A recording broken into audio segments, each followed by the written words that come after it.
Qədir gecəsi haqqında ayət-i kərimə var, xüsusi surə var. Qədr surəsi.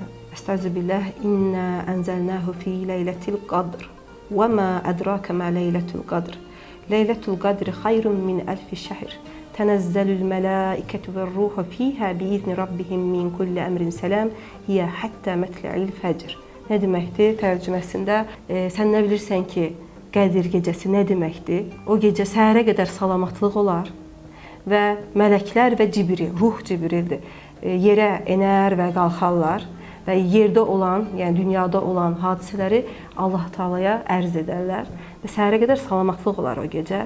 Qədir gecəsi mükəmməl bir gecədə onu yaxalamaq lazımdır və onun tam günü bildirilməyib. Hədis-i şərifdə Rasulullaha unutturulub, birinci deyilib, sonra unutturulub. Son 10 günün tək günləri. Peyğəmbərimiz bizə sallallahu əleyhi və səlləm belə buyurub. Son 10 günün, Qədir gecəsini Ramazan ayının son 10 gününün tək günlərində axtarın. Hər birimizə Rəbbim nəsib etsin faydalanmağı.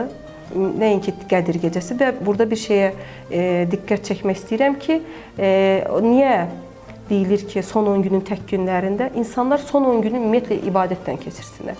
Ancaq bir gün oturub gözləməsinlər. Hətta itikaf deyilən bir ibadət var ki, itikaf, yəni təkliyə çəkilib son 10 günü möminlərin çoxusu Rasulullah sallallahu əleyhi və səlləm də elə edərmiş, tənhalığa çəkilib ibadətlə məşğul olarmış.